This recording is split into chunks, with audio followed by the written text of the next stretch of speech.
자, 이어서 볼게요. 진관체제.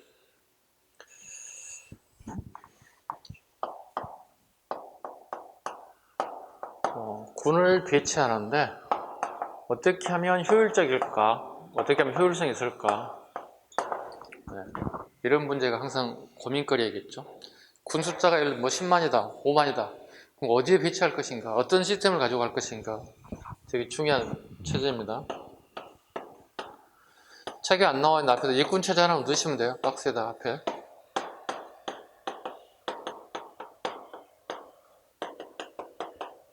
고려말 조선초까지 쓰던 제도 일꾼 체제입니다.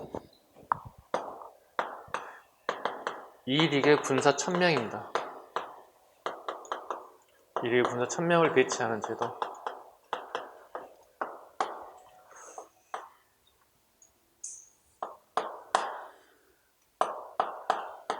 지인관 체제로 바뀌게 됩니다. 체조 때. 지인관 체제란 군현 단위의 체제를 얘기합니다. 일꾼 체제 한번 살짝 설명 좀 보죠. 이렇게 우리 한반도 지도를 본다면 이게 압록강 두만강이지. 부산, 통영, 이호수 이렇게 보자고. 가장 애구들이 많이 들어올 것이고 이렇게. 그 다음에 여기는 여진족이들 일부에 적들이 많이 들어온 것들이죠. 여기다가 주로 군사 배치를 많이 하겠죠. 물론 서해안도 필요합니다. 이렇게 군산, 아산 이렇게 좀 필요하겠죠. 자, 그러면 여기는 되게 중요한 지역이기 때문에 예를 들어서 뭐 5익을 둔다, 5익을 둔다, 5,000명, 5,000명을 둔다는 얘기가 되는 겁니다. 여기도 마찬가지죠. 5익을 두겠다, 5익을 두겠다, 5,000, 5,000, 5,000을 주겠다는 뜻이에요. 이게 일군 체제의 핵심 내용이 군사 배치를 몇 명을 할 것인가 이렇게 출발했던 거예요. 진관체는 뭐죠? 어느 군에, 어느 현에다가 군을 배치할 것인가. 일종의 이선에 배치한다. 최전방이 아닌 이선에 배치한다는 거예요. 이게 장점이 있습니다. 장기전을 끌고 가는데 유리합니다. 전쟁은 단기가 아니라 길게 끌고 가는데 유리합니다. 왜냐면 진관체제의 그 장기전 유리한 점이 뭐냐면, 자, 여기에 군사가 배치되어 있다면, 여기에 군사가 1000명이 배치되어 있다. 외부 침략이 들어왔을 때 이걸 제거하는데 완전히 섬멸시키는 한 일주일 걸릴 거라는 거예요. 여기를 지나갔더니 군대가 또 1000명이 또 있더라. 여기를 군사가 또 지나갔는데 7일 걸리더라. 또 여기 군사가 또 있는데 1000명이 또 있더라. 마찬가지로 7일 걸리더라. 자, 뭐냐면 외부에 적이 침략 올 때는 전쟁에 대한 풀인을 가지고 올 거예요. 몇 월 며칠 시작해서 몇 월 며칠까지 끝날 것이다. 군량이 어떻게 갈 것이고 군수물자는 어떻게 보급할 것이다. 다 플랜을 가지고 올 거거든요. 그건 전쟁을 뭐 20일 안쪽으로 끝내겠다, 30일 안쪽으로 끝내겠다 오거든요. 근데 여기서 봐요. 이 세 개 성을 빼앗는데 벌써 21일이 잡힌다고. 그렇기 때문에 끝나는 거예요.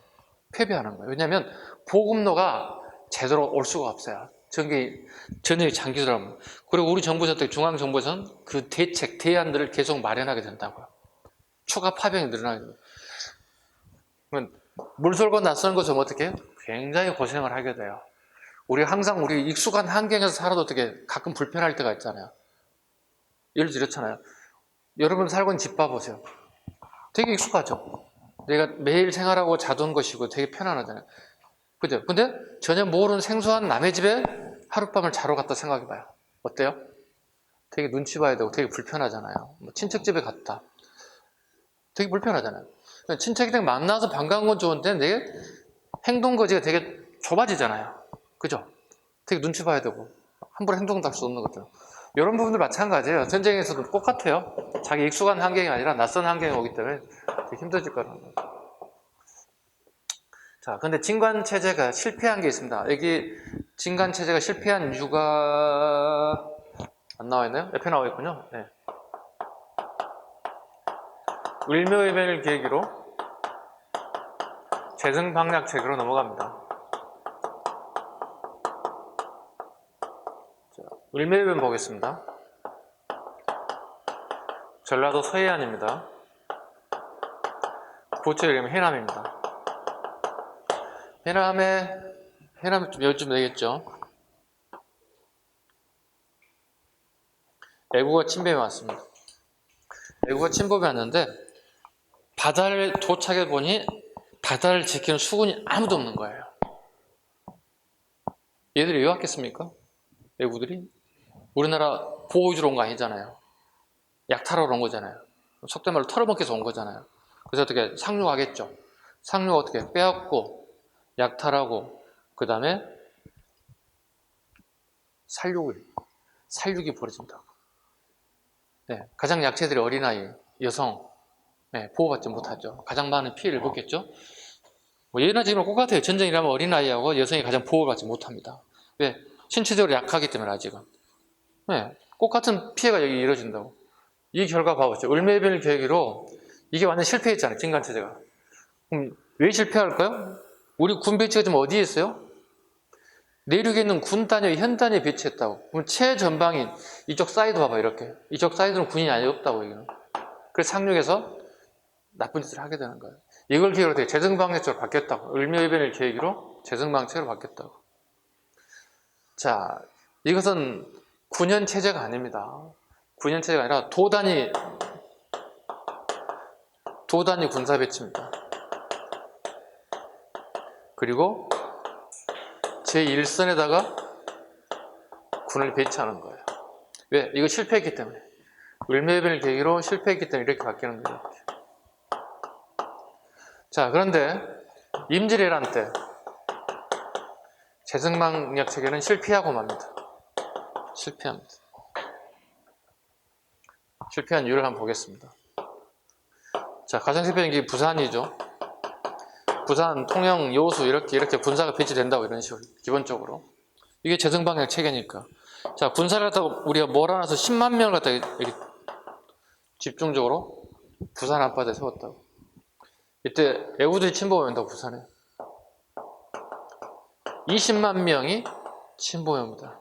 10만 명이 부산하고 그 다음에 동네가 3일 만에 3일도 안 되는 시간에 정확하게 무너졌어요. 그리고 난 다음에 얘들 어떻게 해요? 쭉쭉 올라가는 거예요. 쭉쭉 올라가는 거예요. 그 결과 한양이 보름 만에 탈락됐고 그 다음에 왕은 우주로 여기까지 오게 됐다. 여차하면 이쪽으로 치겠다고. 재정방역 결정을 실패했죠. 어떻게 할까 다시?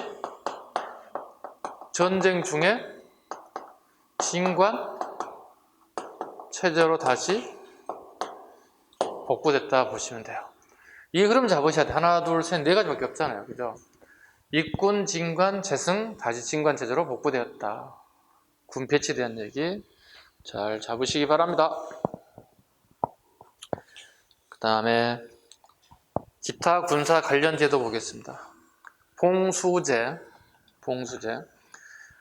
군사당 통신 제도로 서울의 목멱산, 남산을 얘기합니다. 오늘날에 봉수제를 중심으로 전국 600에 설치되었다. 병조가 나라했다. 파발제, 임난으로 여권제가 무너져 선조 때 마련됐다. 공조가 나라했다. 파발제 몇 줄 읽었습니다. 전쟁에 대비해서 봉수제를 했다는 거죠. 봉수제.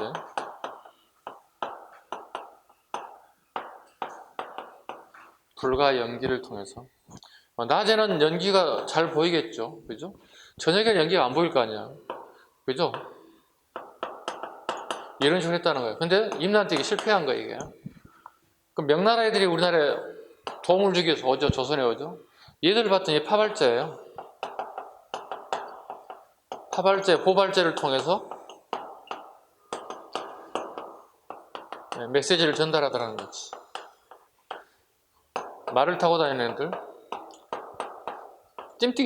달리기 잘하는 애들 있죠? 뛰어다니기 잘하는 애들. 이걸 통해서 메시지를 전달하는 걸 훨씬 더 효율적이더라. 이렇게 바뀌었다는 거야. 봉수제에서 파발제로 전쟁 중에 이렇게 바뀌더라. 명나라 애들이 제도를 따라가더라. 여권제, 공무서 전달, 도로마다 30리 간격으로 설치한 교통기관으로 병조에서 가난하더라. 최근에 우리 서울 목멱산에 봉수대가 이렇게 사진 보이시죠? 제가 가끔 여쭤보거든요. 우리 수험생들에게. 남산 가보셨습니까? 예, 가봤대. 남자친구한테 물어보면 여자친구가 같이 가고, 여자친구 물어보면 남자친구가 갔대. 거기에 그러면 돈가스 먹었겠네요. 남산가 돈가스 제일 유명해요. 돈가스 네, 먹었습니다.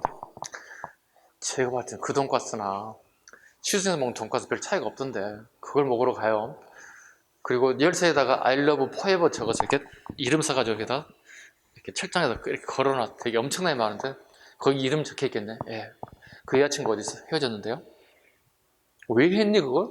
영원할 줄 알았니? 예. 그 봉수대 봤니? 아니요.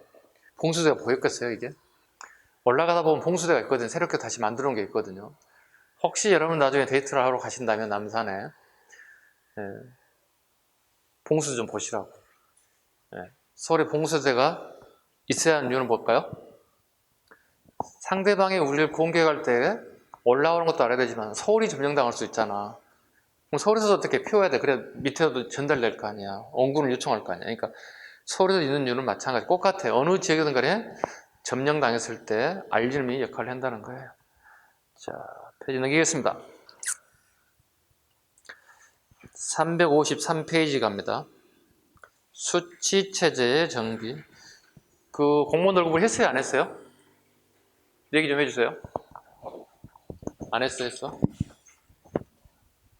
아니, 선생님 기억을 못 하겠어. 지워도 됐죠? 네.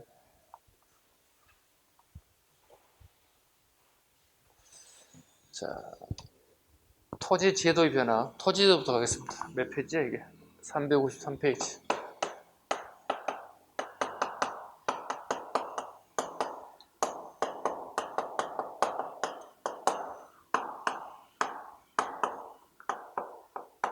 되게 중요하죠, 이게. 그죠? 국가의 세금을 어떻게 징수할 것인가 물어보는 거고.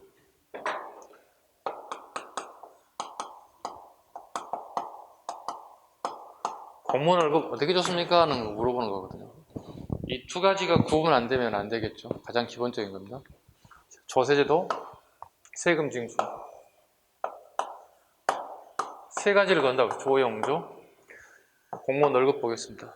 자, 가전법부터 하나 볼까요?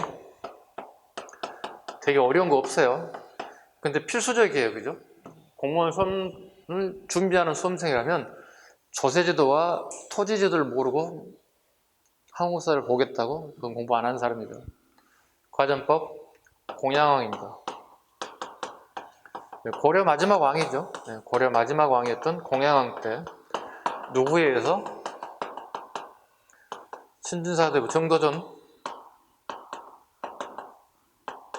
조준, 권근, 윤소정 이런 인사들이 출시한 제도가 과전법이죠.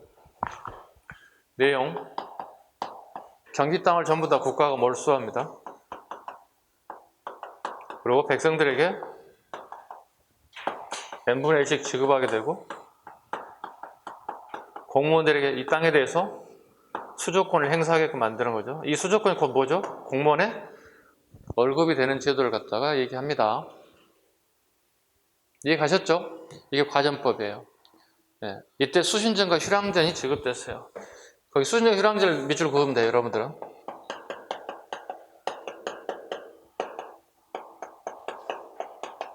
되게 중요한 단어가 들어가 있죠. 자, 수신전은 이거예요.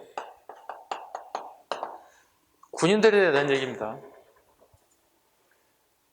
군인전은 언제부터 지급됐습니까? 응? 응? 군인전은 말다시피 개정 전시과 때부터 이미 지급되고 있는 제도잖아요. 군사들에게 주는 거잖아요. 자, 근데 봐봐요. 군인들이 전쟁에 나가서 전사할 수 있어요. 그쵸? 그럼 전사하게 되면 어떻게? 가장 기본적으로 누가 살아남아 있어? 와이프, 부인 살아있을 거 아니야. 그 다음 뭐 있을까요? 그럼 이 자식들이 어떻게 먹고 살아야 할 거 아니야. 지금처럼 여성들이 직업을 가질 수 있는 그 시대가 아니잖아요. 전부 다 남편의 벌어온 거 가지고 먹고 살아야 되는 사람들이라고요. 그렇다면 이분들에게 어떻게 할 것인가에 대한 제도가 여기 있습니다. 자, 구분하시란 얘기야. 자, 군인전은 가전법상에 들어온 게 아니야.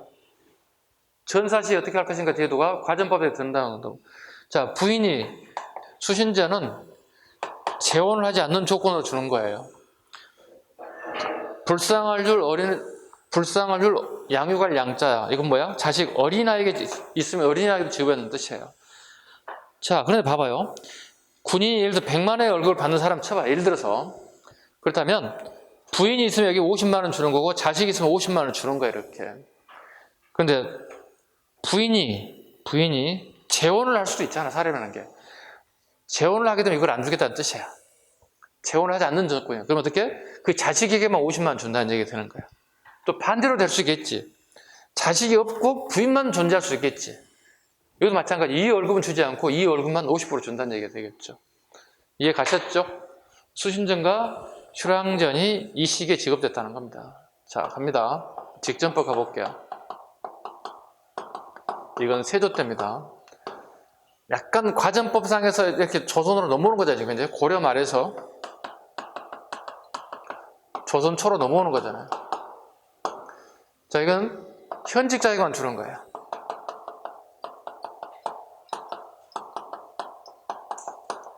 그럼 약간 심화 좀 하나 합시다. 약간 심화 좀 하나 보자고. 태종 때 공무원 숫자가 막 증가하게 돼. 그러다 보니 경기도 땅에 한해서만 지급했잖아요, 우리가. 응? 자, 공무원 숫자를 주려고 경기도 땅을 한정되어 있는 거 더 이상 줄 게 없잖아. 월급을. 그래서 하삼도까지 넘어간다고. 하삼도까지 지급하게 되더라는 거야. 월급을.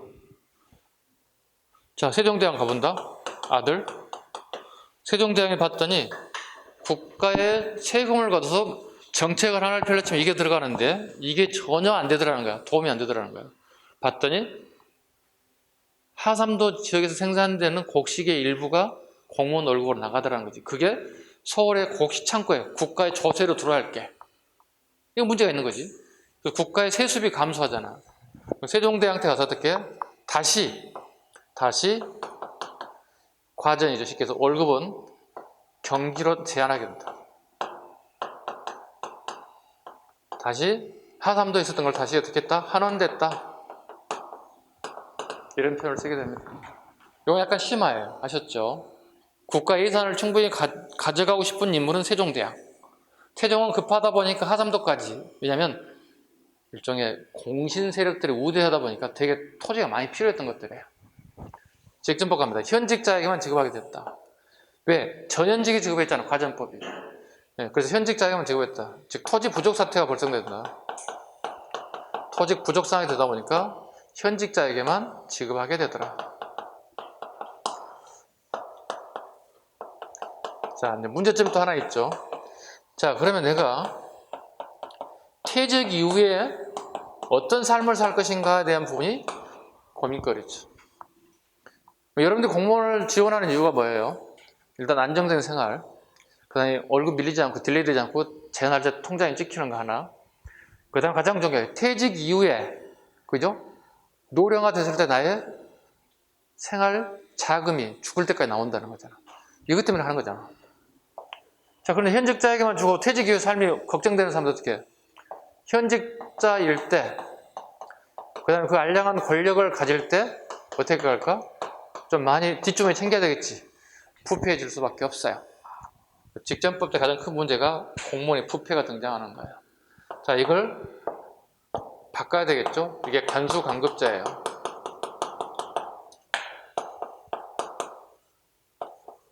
이게 성종 때 만들어져요.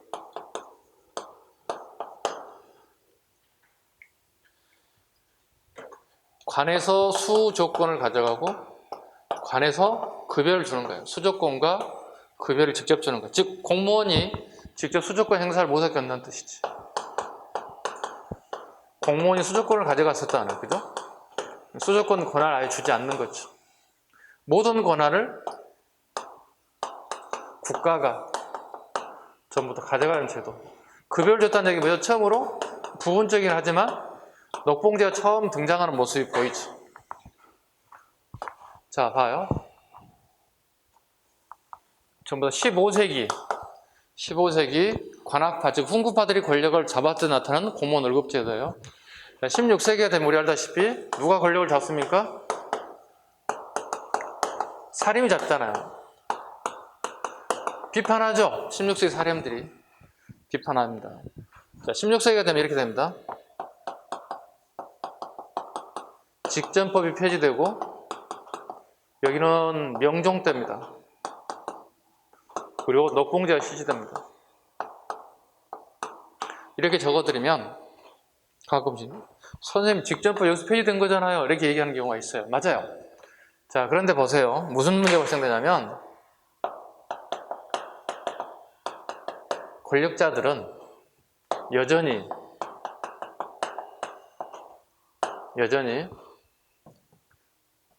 이걸 쓰고 있더라는 거예요. 직전을 이용하고 있더라는 거예요. 권력자에 한해서 그 녹봉제란 뭐죠? 권력자들도 녹봉제로 전부 다 이렇게 가는 거예요. 이제. 자, 녹봉이란 뭐죠? 정격적으로 국가에서 품에 따라서 지급하는 거예요. 지금 우리가 보통 9급, 8급, 7급 이렇게 6급 쭉 올라가잖아요. 총 공무원 편제가. 마찬가지죠. 녹봉제 되면 어떻게 돼요? 여기도 품에 따라, 급에 따라 가는 거예요. 봐. 정일품, 종일품, 끝에 가봐. 정구품, 종구품. 총 18품계를 가지고 있죠. 조선시대가. 총 18품이면 중간중간에 뭐 더 들어가는 게 있어요. 그러다 보면 총 한 30개 정도가 되는 거예요. 조선의 품계를 보게 되면. 여기에 따라서 공무원 월급을 본격적으로 주는 제도가 들어가는 거예요. 이게 공무원 월급 주는 창구가 광흥창이에요. 광흥창에서 녹봉이 지급되는 거예요. 서울의 합정역에서 전체를 갈아타보면 상수역 다음에 광흥창역이 있어요. 그 광흥창에서 공무원 월급 줬던 대표적인 창이에요. 네.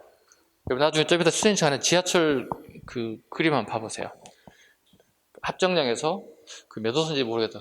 탈 때만 기억하고 안 탈 때는 잘 모르는데 네. 상수역 그 다음에 광흥창역이 있을 거예요. 한번 봐보세요. 자 볼게요. 정일품은 우리 보통 이제 영의정, 자의정 이 아저씨들이죠. 당상관들이 아니 영의정, 자의정, 우의정 이 아저씨들의 월급을 받는 제도를 얘기합니다. 봐볼게요. 예를 들어 한번 봐보자고요.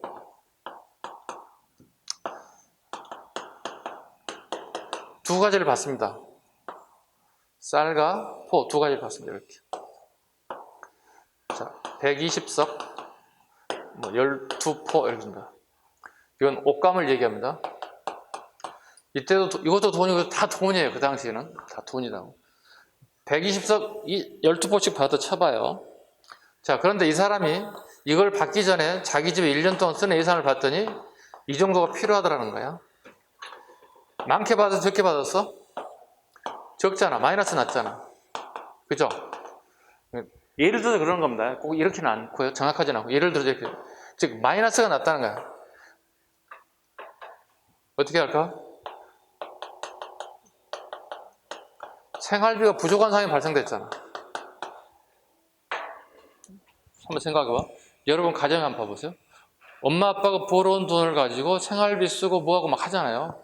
예를 들어 우리 집에 예를 들어서 생활비에 100만 원이 들어가요. 예를 들어서.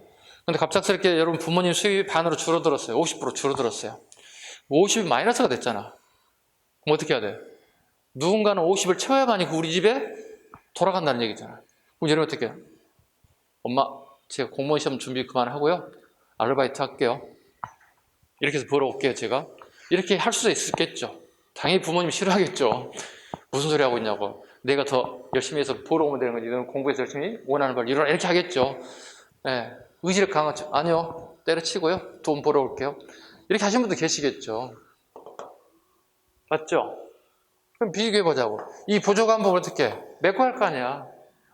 보완책. 이걸 어떻게 보완할 것인가. 이 부족한 부분을 어떻게 할 것인가 부분이 여기 나온다고. 이걸 뭐라 불러? 지주전후제가 부활돼요. 처음 생긴 게 아니에요. 고려라는 나라가 이거 했어요. 고려가 망한 원인 중에 하나가 이거예요. 지주전후제, 병작반수제, 토지견병이에요. 이 세 제도가 고려를 망하게 시키는 원인 중에 하나예요. 왜냐하면 우리 예나 지면 꼭 중요한 게 뭐죠? 민심, 요즘 말로 여론이라고 하죠. 이게 떠나간다고요. 네. 먹고 살기 힘드니까 별거 없어요. 민심이란 게 내가 생활하기 불편하고 먹기 살기 힘들어지면 떠나는 거예요. 민심이 떠나는 거예요. 자, 봐보자. 지주전후제 봐보자. 자, 이 땅이 있다. 땅 주인을 보통 우리 뭐라고 하죠? 지주라고 하죠. 한자로. 그죠? 자, 봐봐요. 여기 소작농들이 있다고 이렇게. 자, 여기는 인구, 자기 집 먹어야 할 인구가 15명을 쳐봐요. 자, 근데 이 사람이 가지고 있는 땅은 이 정도밖에 안 돼요. 먹고 살기 힘들잖아요. 어떻게? 지주에게 부탁해야 될 거 아니에요. 저 이 정도만 땅 좀 빌려주세요. 땅 좀 빌려주세요. 이렇게 요구할 거 아니에요. 대여를 요구할 거 아니에요. 이 사람이 어떻게? 지주가 농사 짓지는 않죠. 누구인가 시키거나, 그러니까 자기 집에 노비들을 시켜서 땅을 일구게 하거나, 땅을 빌려주고 그 대여를 받는 것들이죠. 지금과 별 차 없어. 지금과 별 차이가 없어. 사는 예나 지금 같아요. 자, 그런데 주는 조건이 뭐예요? 병작반수제예요. 수확량의 2분의 1을 이렇게 가져가고 이렇게 가져가는 거예요. 오케이? 그런데 약속을 어기지 못할 경우 이 땅을 갖다가 지주가 강탈해가는 조건이에요. 즉 소작농의 토지를 약탈해가는, 빼앗아가는 제도를 갖다 우리는 토지 견병이라고 불러요. 더 쉽게 한번 우리 예를 들어보자. 비거나 예를 한번 들어보자고. 자, 선생님이 예를 들어서 무슨 사업을 하나 하려고 했어요. 선생님 집이 서울에 아파트가 하나 있는데, 예를 들어서 한 15억짜리 한번 쳐봐. 아니야, 이왕이면 크게 하자. 선생님이 이게 말로라도 좀 크게 좋지. 네. 50억짜리. 어때? 이 정도는 살아야지, 그죠? 서울의 집값이 너무 비싸서 50억이라 한번 쳐봐. 근데 선생님이 사업을 하기 위해서 돈이 한 40억 정도가 필요할 것 같아. 그 은행에 가가지고 이 아파트를 담보로 잡히고 40억을 대출을 받았어요. 가능하죠? 자, 그럼 40억을 빌렸다니 뭐예요? 되게 이자 많이 나올 거 아니에요? 그럼 은행에서 요구한 게 뭐죠? 원금학 이자를 매달 다음 달부터 얼마씩 불입해 주시기 바랍니다. 이렇게 약속 도장 꽝 찍잖아요. 그럼 내가 사업이 잘 되면 그게 문제가 오면 사업이 잘 못 될 수도 있잖아요, 사람이라는 게. 그럼 은행이 어떻게? 대출금을 내가 갚는 게 차질이 올 수 있지. 그럼 은행에서 어떻게? 가져갈 거 아니야, 어떻게 하든지. 유예기간을 주겠지만 내가 이걸 못하게 되면 우리 아파트를 갖다가 은행에서 법원에 경매처분해서 원금과 이자 싹 뽑아간다고. 그날 어떻게 빈털털이 되는 거지. 지금 제도와 비슷해요. 뭐가? 이 제도가. 좀 이해 가셨어요? 이건 꼭 아셔야 돼요. 그러면 조선시대 지주전해주와 병작반수제 토지견병이 실시되면 민심은 좋아질까 안 좋아질까? 안 좋아지지. 가진 자에게 유리한 제도야, 저 제도는. 없는 사람에게 유리한 제도가 아니야. 이렇게 얘기하면 선생님 토지를 빌려서 열심히 해서 줄 거 주고 먹을 거 뭐 주면 좋은 제도 아니겠습니까? 좋은 것처럼 보이지만 근본 자체가 잘못된 거죠, 저게. 왜일까요? 지금 되게 말 나온 것 중에 하나 뭐죠? 경자 유전의 원칙에 따라가면 되는 거예요. 경자, 밭을 가는 사람, 즉 농민에게 토지 소유권을 가지게 되면 농사 짓지 않는 사람은 토지를 안 가져야 되는 거거든. 그 원리에서 벗어나는 거잖아요, 지금.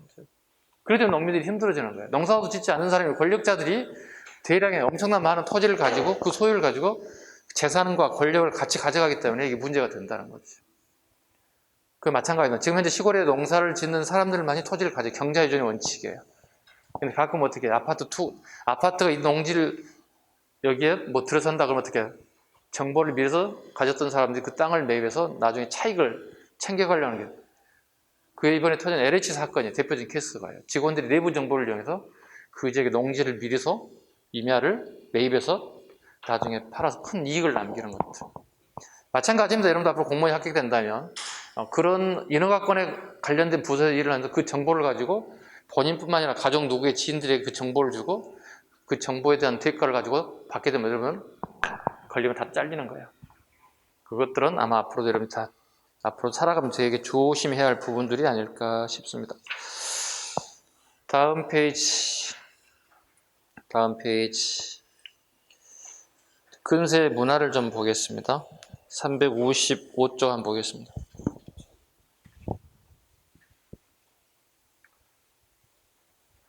가수 좌측에 우리 조용조 했나 안 했나?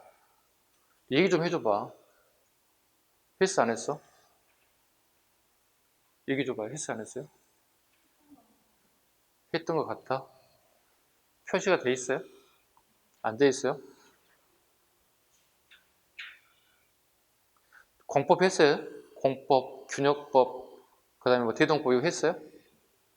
안 했어요? 했어. 누가 얘기해? 했어요 안 했어요? 몰라요? 아는 것 같아요. 그러면 해야 되겠네. 네, 조용조 먼저 할게요. 그러면 중요한 건데 내가 했는지 안 했는지 정확하게 기억을 못 하겠어. 자, 354부터 가야 되겠다.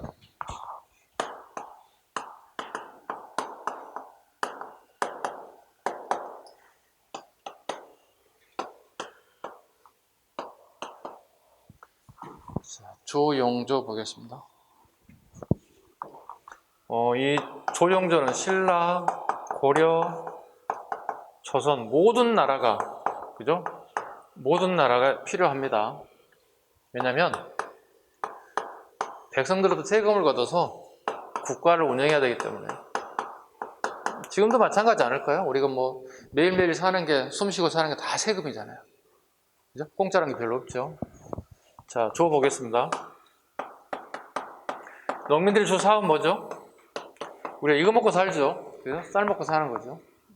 농사지어서 쌀을 세금을 내는데 얼마큼 내겠는가? 효율적인가? 용 가겠습니다. 쓴다는 거죠, 뭔가를. 군대 가는 거고 노동에 차출되는 걸 얘기합니다. 물론 뒤에 국방비까지 다시 얘기하겠습니다. 조자 가볼까요? 이 한자 꼭 알아야 됩니다.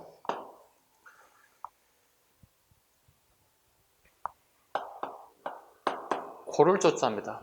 고를 조자. 웃기는 나라죠, 우리나라가. 지방의 특산물을 세금으로 걷어간다는 거. 지역별로 어떤 세금을 걷어갈 것인가 골라가는 겁니다. 고를 조자입니다. 이 조세를 하는 이유는 왕이 직접 현지에 가서 풍년인지 흉년지를 확인할 수가 없어. 그 지방에 특산물을 올라와서 서울에 올려보내면 왕이 그 입맛을 보고 풍흉을 가려보겠다는 거, 이런 취지를 만들었어요. 근데 이 제도는 엄청나게 많은 피해를 올 수밖에 없어요. 자, 왕이 먹는 음식을 A급을 줄까 아니면 저 뒤에 D급을 줄까 올려보낼까, 많은 관리들이 A급 줄 거 아니야. 그러다면 그 관리들이 농민들로부터, 어민들로부터 A급을 받을까 D급을 받을까? A급 받아갈 거 아니야. 그게 이제 문제가 되는 거예요. 왜? 그게 이제 부정부패가 나타나는, 여러 가지 방법으로 나타나는 현상들이에요. 자, 이거부터 볼게요. 조부터 봅시다. 조, 용, 조 세 가지. 자, 전제조건을 볼게요. 신라가 망할 때, 고려가 망할 때, 19세기 조선이 망할 때 백성들이 농사짓는 쌀의 양을 갖다가 얼만큼 걷어가냐에 따라서 그 시대를 정확하게 구분할 수 있어요. 나라가 망할 때 항상 나타나는 현상, 10분의 7, 8을 걷어간다는 거야. 쌀이 10석이 생산나면 7, 8개를 가져간다는 거야. 그럼 농민들 뭐야? 2개, 3개밖에 안 남는 거야. 2개, 2석, 3석. 자, 근데 전량을 내가 다 못 먹어요. 왜냐면 2석, 3석을. 하나는 종자로 남겨야 한다. 내년 농사 지어야 되기 때문에. 세 석이 남았던 손치자도 우리 가족이 2석밖에 안 되는 거야. 근데 우리 가족이 15명이야. 대가족이야. 할아버지, 아버지, 손잡고 해서 3대가 막 얘들 같이 살던 시대니까. 15명이 쌀을 2석 갖고 몇 년 버틸 수 있을 것 같아? 몇 년이 아니지. 몇 달이지. 겨울 넘기면 벌써 봄 되면 떨어지는 거야. 그래서 봄에 어떻게 쌀을 국가에 대여한 쌀을 빌려다가 먹고 갚을 뭐 여력도 안 되는 거예요. 되게 어려운 시기 되는 거예요. 그래서 조선이 건국되자면 10분의 1 주는 거예요. 고려 왕건이 건국할 때 10분의 1로, 태조 이성계가 건국할 때 10분의 1. 여기에 비하면 훨씬 더 좋죠. 근데 10분의 1도 세종은 마음에 안 들어요, 이게. 자, 세종이 즉위했다? 세종이 즉위는 10분의 1이야. 이거 말이 안 되는 거예요. 자기가 엄청난 일을 막 하고 싶은 거야. 근데 다 돈이 들어가는 일들이거든. 자, 세종대왕시 공부 잘하는 애들 모아놓은 데가 어디야? 집현전이잖아. 집현전 학사들에게 어떤 연구 프로젝트를 하나씩 준다고. 자, 우리가 지금 세금을 10분의 1로 걷고 있다는 거야. 그럼 10분의 1 가지고 국가에 어떤 일도 못 한다는 거야. 네, 그래서 좀 연구 프로젝트를 준다는 거죠. 그래서 이네들이 연구 프로젝트를 준 결과, 네, 농업 기술서를 보고만 어떻겠습니까? 이런. 그 결과 만들어진 게 농사직설이에요.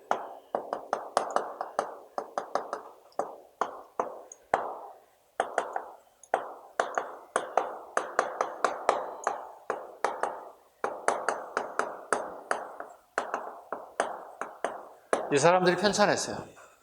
적어드린 이유는 이분들이 잘 나오기 때문에. 뭐 정초 변호문이 편찬하였으며, 농사직설 얘기하는 거야. 정초 변호문 등이 편찬했던 농서가 편찬된 시기 사실 어려운 거 세종대왕 업적 곤란해라는 얘기예요. 자, 농사직설을 갖다가 보급해봤다고.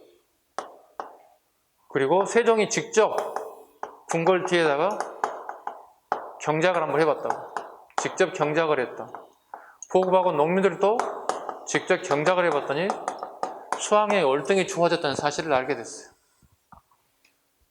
자, 그러고 난 다음에 세종은 곧바로 세금을 더 걷어들인 게 아닙니다. 세종대는 되게 뛰어난 사람 중에 한 사람인데요. 우리나라 최초로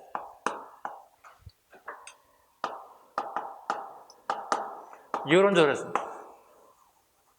앞으로 나올 과제 중에 이런 것들이에요. 조선에 27명의 왕이 있는데 조선 최초로 여론조사를 했다면 무조건 세종대왕이야. 나머지는 없어. 응? 무조건 세종대왕 업적 고르면 된다고. 여론조사는 단어가 나오면. 여론조사를 실제로 모든 공무원들이 전부 다, 그때 당시 지방직 공무원들이 토탈 틀어서 그때 당시 몇천 명 됐다는 것 같아요. 그 애들 전부 다 오늘 출근 도장 찍고 다 밖에 나가서 여론조사를 하게 되는 거예요. 처음으로. 얼마쯤 거두면 더 낫겠습니까? 그걸 연구해서 만든 게 이제 세종대왕이 보고를 하게 되는 거야. 그 보고 내용이 이거예요. 공법이에요.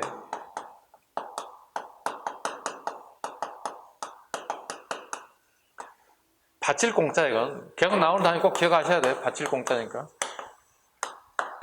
우리 원간섭기하고 조선시대 하는 게 뭐야, 이거? 젊은 여자아이들 갖다 바치는 거잖아요. 공녀라고 하잖아요. 그지? 바칠 공짜, 여자를 바쳤다. 공법이니까 어떻게? 어떤 조세를 갖다 바치는 제도다 뜻이 되겠죠? 프로젝트를 했습니다. 연분구등법, 전분 육등법. 매년 풍흉에 따라서 세금을 걷어들이는 징수하는 방법이었다. 토지의 비옥도 세금을 걷었대. 자, 연분구등법 다시 갑니다. 1, 2, 3, 4, 5, 6, 7, 8 구등급을 나누다. 이렇게. 원래는 이렇게 구등급이라고 얘기했지만 원뜻에서는 이렇게 나옵니다. 우리가 이렇게 상상년, 상중년, 상하년, 중상년, 중중년, 중하년, 하상년, 하중년, 하하년, 이렇게 총 최고 20도에서 마지막 4도까지 둡니다. 자, 2개씩만 두면 됩니다. 이렇게.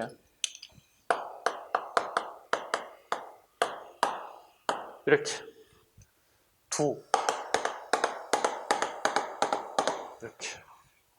선생님, 두가 뭐예요? 자, 봐. 설명했죠. 여기 봐봐. 선생님 탭 여기 봐봐. 탁자 봐보자고. 저 지표면에서부터 이 정도까지, 선생님 손높이까지 이걸 원통형으로 만들어. 이렇게 원통형으로. 여기서 쌀 하는 거 한 마리야. 시중에서 말하는 게 한 마리야. 학술 용어는 한 두라 부른단 말이야. 자, 이렇게 하면 되게 애매모호하지. 계산이 잘 안 쓰지. 그럼 예를 한번 들어볼게요. 선생님이 3결의 토지를 가지고 있어. 그럼 선생님이 4등급의 등급을 받았어. 4등급이 어디예요? 4등급이라고 그랬지? 중상년이네요.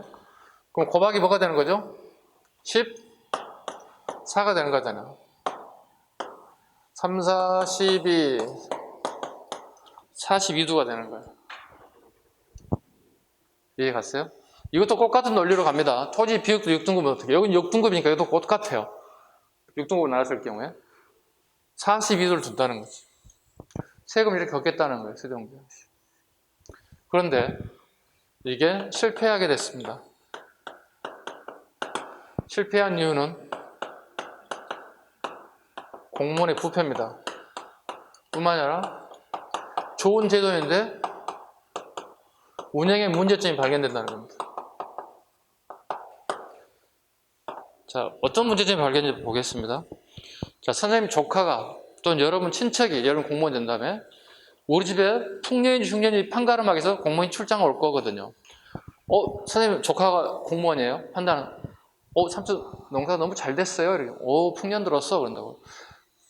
삼촌 토지가 3결이잖아요. 세금 징수해야 돼요. 풍년이니까 20도겠네요. 그렇지. 20도 고하면 되는 거예요. 이렇게. 그럼 총 몇 돼요? 60도를 내야 되는 거예요. 나중에 봤더니 조카가 삼촌이라 좀 봐준 것 같아. 이 정도 해줬어요. 내야 될 세금은 12도가 된 거예요. 원래는 이렇게 돼야 되는데 이렇게 적게 징수해야 됐다는 뜻이죠. 어느 정도 이익을 본 거예요? 이게 48통이 줄어든 거잖아요. 지금 현재. 왜일까요? 공무원이 판단해서 풍용을 결정하고 있는 거잖아요. 공무원의 펜트에 따라서 세금을 많이 낼 수도 있고 적게 낼 수도 있는 제도가 여기 등장한다는 거예요. 공무원의 비리에 따라서. 이 제도는 결과적으로 성공해서 실패했어요? 실패했습니다. 그래서 인조 때 영정법이 등장합니다. 토지 한 결당 처음에는 6도를 했다 나중에 4도로 고정되게 됩니다. 이것도 실패합니다.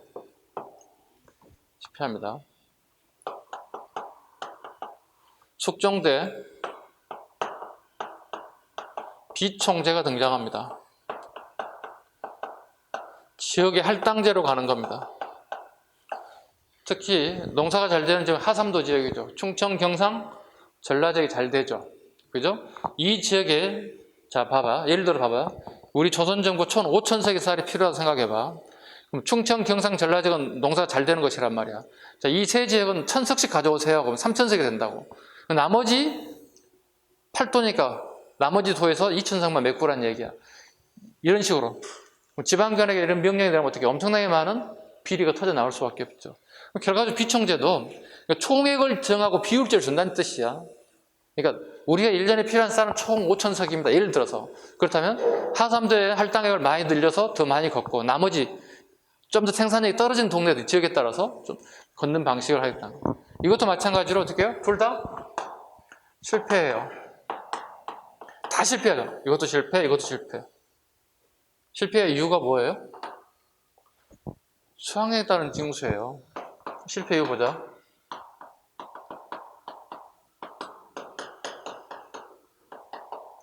수확량에 따른 징수예요. 이를 같은 말로 결부법이라 불러요. 일겨불법은 신라 사람들 있고 고려 사람들 있고 조선 사람 계속 했던 제도예요. 다 실패했다고 이 제도가. 아니 수학량에 따른 선생님은 실패하지. 봐봐. 왜 실패할까? 자, 선생님이 농사 짓는 사람이야. 풍년 들었어. 그래서 세금 거두는 공무원한테 야 우리 집 풍년이다. 전혀 모르는 공무원이야. 조카가 아니야. 풍년이다. 세금 많이 낼게. 이런 사람 있어? 엄살 부려져. 야 우리 죽었어. 이번에 망했어. 태풍이 한 2번 왔다가 우리 쫄딱 망했다. 알아서 해라 세금. 적게 내달라는, 요구해달라는 얘기잖아요. 공무원 어떻게? 더 많이 걷어가서 국가의 세금도 줘야 되고 자기 뒷주머니도 두둑이 챙기려고 할 거란 말이야. 그러니까 지주와 공무원의 생각이 서로 같아야 달라요. 다르잖아요. 실패할 수밖에 없었어요. 무엇 때문에 실패했다고요? 수학량에 따른, 즉 결부법에 따른 세금이 실패했다는 뜻이에요. 그럼 이거 바꿔야 돼, 안 바꿔야 돼? 바꿔야지. 요거로 나오는 거예요. 이게 지조법이에요. 이거 언제 나와요? 가춘정변 때 처음 나온 게 지조법이에요. 그럼 지조법이 뭔가요? 지가, 땅의 가격이에요. 땅 가격에 따른 징수를 바꾸겠다는 뜻이에요. 자, 예를 들어서 한번 보자. 우리 아파트를 한번 생각해봐요. 실생활에 맞게끔.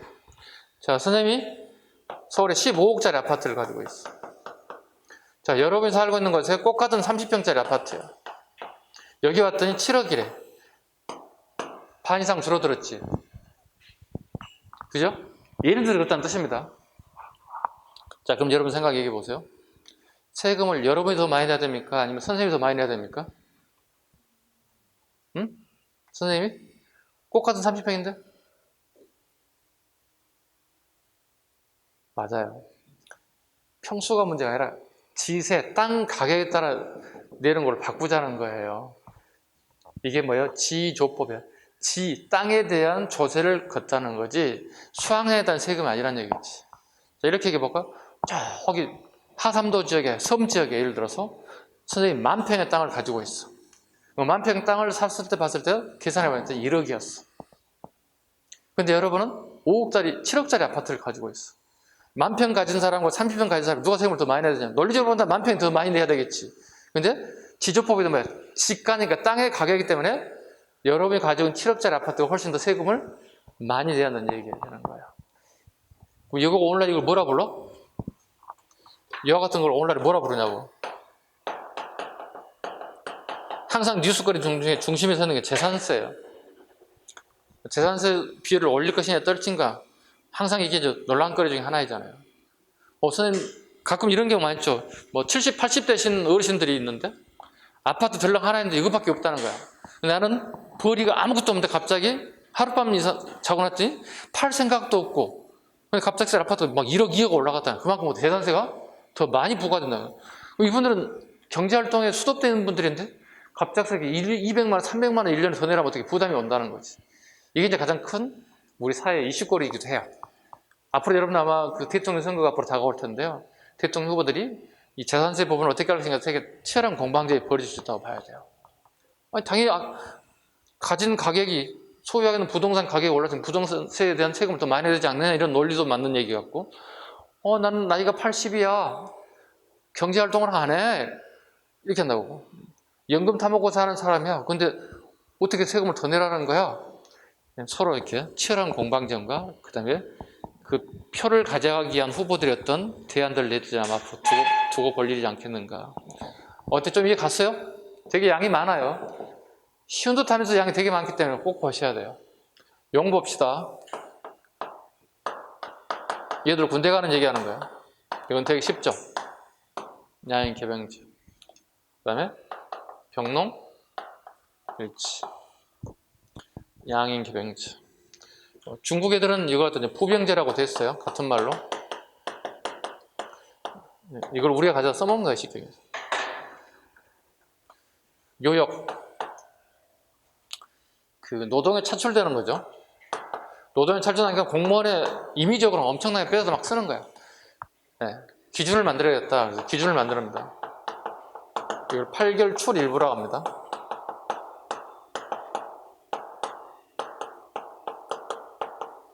네, 1년에 6일인으로 제한하는 것들. 군역, 요역 이렇게 얘기합니다.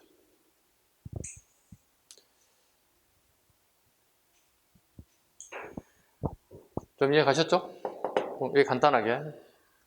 자, 이게 이제 세금, 요게 관련된 보겠습니다. 요게 별표 5개. 난이도가 올라가게 될 거고, 이것도 마찬가지죠. 별표가 5개. 어떤 것 때문에? 수정된 어디 있어?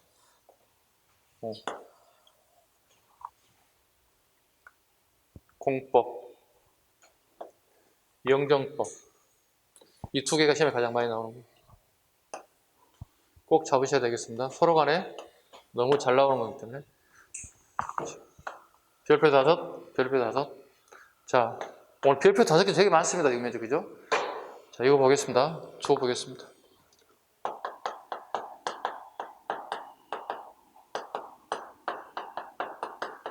지방의 특산물 총 3가지로 걷죠. 자, 상공별공은 고려 때부터 있었던 거예요. 고려 때부터 있었던 제도고, 요 3개가 이렇게 같이 만들어진 것은 조선시대예요.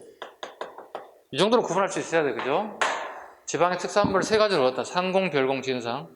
아까 이거 어떻다고 그랬어? 왕이 직접 현장을 가보지 못하니까 현장에서 수확물을 내가 직접 받아서 맛을 보겠다는 거야. 그리고 그 지역에 농사가 잘 됐는지 잘못됐는지 작황을 알아보겠다는 거야. 되게 이상한 제도입니다. 왕이 지 입맛 보려고 하는 것은 이거 말이 안 되는 거잖아요. 예, 이와 같은 제도가 있었다. 상공, 농작물, 주로 유실수들, 꼭 같지는 않죠. 유실수들, 그 다음에 어패류, 이런 것들이 주로 이제 진상품이었다. 자, 진상은요, 지방관이 왕에게 보내는 겁니다. 이건 맞아요. 농어민에게, 농어민이 왕이 이거 아니라는 뜻입니다. 이렇게 나오면 틀려요. 농어민이 지방관에 보내고, 그죠? 지방관에 보내고, 지방관이 왕에게 보는 제도. 그러니까 조그만 순서하고 말을 몇 마디 한 마디 가지고도 틀릴 수 있다는 거예요, 문제가. 이런 부분에서는 되게 좀 디테일하게 보라는 얘기입니다. 아셨죠? 큰 줄기도 있고 또 작은 줄기도 같이 있어요. 자, 이게 가장 큰 문제가 현물이기 때문에 항상 문제점이라는 거예요.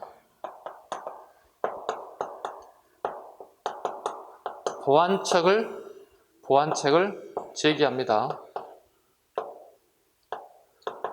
조광조, 이이, 유성룡 같은 사람들이 보완책을 제기합니다. 한결같이 수미법.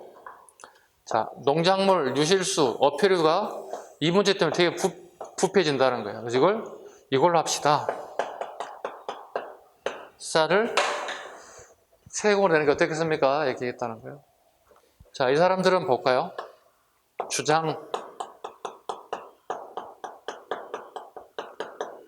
앤드 실천. 유성룡입니다. 실패. 이 사람은 주장. 자, 이가 어디에 주장하나요, 이게?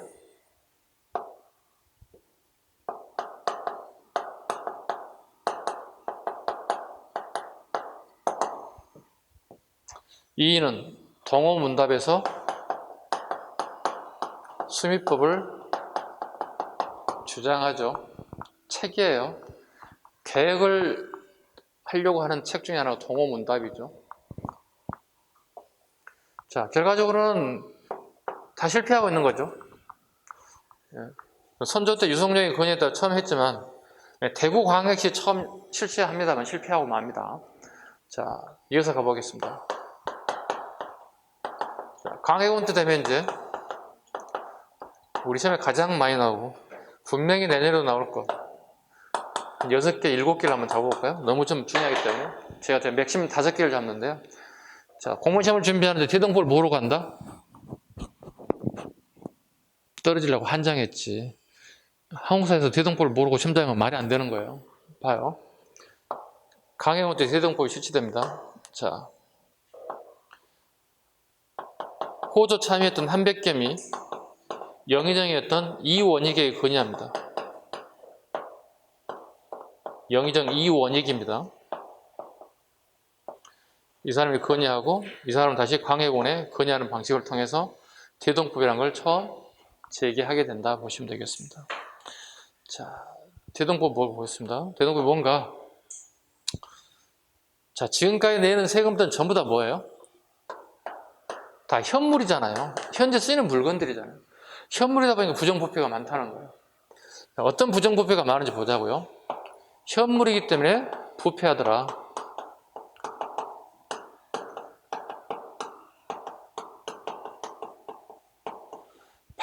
대납 제도가 백성들을 힘들게 만들더라. 방납이 뭔지 먼저 하나 보고 대납이 뭔지 보자. 이것 때문에 이렇게 갔다는 거예요. 이렇게 주장했다는 거예요. 자, 방납부터 하나 보겠습니다. 자, 이 지역의 물건이 예를 들어서 뭐 사과가 특산물을 생각해봐. 자, 이 물건을 가지고 이쪽 관공서제가 세금 내러 갔다는 거야. 사과 한 박스 가지고 갔다는 거야. 근데 이 공무원이 사과 박스를 열더니 이 핑계에 저 핑계에 트집을 잡아서 납부를 방해하더라는 거야. 상처가 너무 많아. 이거 어떻게 올려보내요, 서울에? 이거 보낼 수 없어요. 이거 낚아 가져온 거 아니에요? 막 되게 트집 잡는 거야. 그러면 세금을 납부하는 농민 입장에서 되게, 죄송합니다. 내일 다시 가져오겠습니다. 새 걸로요. 그래서 박스를 가지고 다시 가서 가져다 주면 되는 거지. 원하는 상품으로. 이 공무원이 저에게 협박을 합니다. 놔두고 가라고. 가지고 가야죠. 제가 다시 가져야 되니까. 그랬더니 이분이 가져가세요 그럼. 근데 이분이 하는 말이 되게 걸작이에요. 김씨 아저씨 군대 다녀오셨죠? 그렇죠. 다녀왔습니다. 내년에 군대 한 번 더 가세요. 이렇게 협박한다는 거지. 우리 남성들 군대 다니시는 분들한테 군대 한 번 더 갈 수 있는 용이 있는 사람 몇 사람이 될까요? 별로 가고 싶은 애가 별로 없죠. 그죠? 물론 가고 싶은 사람도 있겠죠. 그렇지만 이런 협박을 통해서 이분에게 다시 세액을 가져오게끔 만들고 기존의 것 자기가 챙기고 이런 방식으로 챙겨가는 거예요. 하나 볼까요? 대납 보겠습니다. 아까 이 지역의 특산물이 아까 뭐라고 그랬어? 사과라고 그랬지. 예를 들어서 사과를 갖다 주면 되는 거잖아. 그런데 갑자기 이 지역에다가 가장 안 좋은 게 이거야. 상어 지느미로 물품을 바꿔버렸어. 사과에서 갑작스럽게. 상어를 본 적도 없고 도저히 상어 지느미 어떻게 생긴지도 모르는데 이걸 갖다 납부하래. 어떻게 할 거야? 이게 가능하냐고? 가능합니다. 자, 봐봐요. 이거 거둬낸 사람 누구죠? 지방의 향리들이에요. 관리들이 명예훼손 향리들이 거둬오는 거고요. 어디다 납부해야 됩니까? 중앙의 서리들이에요. 그 다음에 중간 업자들이 있어요. 중간에 업자들 이런 사람들을 대납업자라 불러요. 대납업자하고 서리하고 향리가 짜가지고 상어 지느미를 저기 날만한 거 저기 동해안 포항지항에서 상어 지느미를 갖다가 여기에 납부하게 돼요. 납부가 난 다음에 이 사람들은 훨씬 더 많은 양을 수취해 간다는 겁니다. 예를 들어서 사과 한 박스를 내일 걸 갖다가 상어 지느미를 하게 되면 사과 5박스 정도 해당되는 가격이 올라간다는 뜻입니다. 중간에 얘들이 이런 방식을 통해서 착복한다는 거예요. 자, 봐. 중앙에 누가 뽑혔나요, 지금? 중앙관청의 하급관리를 뭐라 불러요? 서리. 오케이? 지방간의 신복처럼 2방부터 6방까지 조직이 있지. 2방, 예방, 호방 이런 애들이 이걸 향리라 부르지. 그죠? 지방간 신복들일 거 아니야. 그럼 이들과 세 사람이 협잡이 되는 거야. 자, 봐봐. 서리, 중간에 대납업자, 지방간 밑에 있는 향리들이 협잡을 통해서 다 공생하고 있다고. 이네들이 해서 어떻게? 백성들이 세금을 도둑질하고 있다고. 그렇다면 우리가 그 시대로 돌아가 본다면 농민들이 좋아할까 싫어할까? 싫어하죠. 불평불만이 가장 많아지는 부분 중에 하나가 이 부분이란 말이에요. 불평불만을 없애기 위해서 강해군대 대정법을 실시했다는 거예요. 네, 처음 실시 17세기 경기 지역에서 좀 출발합니다. 어떻게 세금 내느냐? 자, 봐봐요. 토지 결수에 따라서 쌀이나 포나 전으로 되자는 거예요. 무엇 대신에? 현물 대신에 쌀을 내든가 포로는 옷을 만든 원단 원감을 얘기합니다. 저는 동전을 얘기하겠죠. 자기가 유리한 걸 내라는 뜻이죠. 자, 농사 짓는 사람은 쌀. 그러면 장사하시는 분들 포나 화폐를 내라는 뜻이에요. 이와 같은 토지 결세도 세금 내자는 뜻이죠. 토지 결세에 따라서. 자, 예를 들어 선생님이 4개의 토지를 가지고 있다. 4개의 토지가 있다면 여기에다가 미포전에서 계산해서 세금 내라는 뜻이에요. 자, 17세기 18세기, 16두, 12두예요. 점차 세금이 증가됐나요? 감소했나요? 감소. 이런 것도 다 시험에 나온단 말이에요. 이런 것들이. 네. 자, 그럼 선생님이 17세기 인물이다 쳐봐요. 17세기에서 하는 세금을 낸다면 4, 6, 24, 64가 될 것 같고, 그 다음에 18세기 되면 뭐가죠? 4, 28, 48도. 갈수록 감소했습니다. 17세기, 16세기, 18세기에 따라서. 자, 그런데 몇 년 걸린 거예요? 한 세기에 걸렸잖아요, 이렇게. 1세기, 즉, 전국화 되는데 100년이 걸렸다고. 왜 이렇게 딜레이 됐을까요? 지연 이유가 뭘까요? 지주가 반대해서 찬성했어. 반대했지. 지주계급은 주로 어떤 애들입니까? 양반들이겠죠. 지주계급들이 반대가 심해지면서 한 세기, 100년이 걸린 이유가 여기 있습니다. 이해 가셨죠? 자, 이 결과 어떤 현상들이 벌어진가 보겠습니다. 상업이 발전할까 발전하지 않을까? 엄청나게 발전합니다. 네, 미포전이 돌잖아. 미포전이 돌냐. 상업이 발전한다. 상업이 발전하면 내 호주머니에 돈이 많다는 얘기잖아. 사람이 돈이 많으면 어떻게? 쓰려고 하는 욕심이 생길 거 아니에요. 물론 저축하려고 하겠지만 그 결과 쓰고 싶은 작물들이 많이 만들어진 거예요. 상품화 작물들이 많이 생산된다는 거지. 자, 1년 내내 벼농사 해봤던들 내가 딸기 농사를 한번 했더니 딸기 농사 훨씬 더 수확이 좋더라는 거야. 그럼 바보가 아닌 이상 벼농사보다는 뭘 짓겠습니까? 딸기. 또 경기도 고양시 같은 경우는 화훼단지가 지금도 많이 있습니다. 자, 꽃을 길러서 종로에 내다, 서울의 종로에 내다 팔았더니 하루아침에 싹 다 팔려고 가더라는 거야. 1년에 농사지어서 매일 더 10만 원 벌어 내가 갔더니 하루만 20만 원 벌더라는 거야.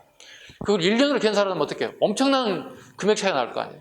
바보가 아닌 이상 벼농사, 쌀농사 안 지려고 하겠지. 다 밀어내거든요. 화훼단지를 만서 꽃을 재배해서 팔게 되면 훨씬 더 수익률이 좋잖아요. 이건 게 뭐야? 상품화 작물이 되게 발전된다는 거야. 그러니까 서울 인근 지역, 오늘날 경기 지역이죠. 오늘날 경기, 인천 이 지역이 상품화 작물에 최적화로 떠오르는 거예요. 왜? 인구 많은 곳에 팔리는 거야. 인구가 없으면 팔리지 않겠지. 상품화 작물. 상업발전 상품화 작물이 되게 늘어날 것이다. 당연한 거 아닌가 싶습니다. 또 가야 되겠습니다. 자, 또 뭐가 발전할까? 이익이 남는 게 항상 세금을 내야 할 거 아니야. 예나 지금이나. 무슨 현상이 벌어나요? 조세, 급납파. 예전에는 현물 갖다 냈잖아요. 이제는 어떻게? 미포전으로 내는 거예요. 미포전으로 세금 내게 되는 거예요. 조세가 급납파. 현금으로 납부하게 되더라는 뜻이지.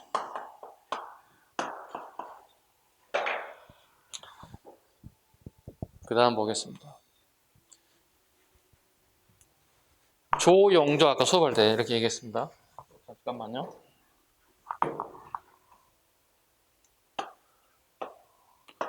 이 조 봅시다. 끝에 조죠. 골자죠.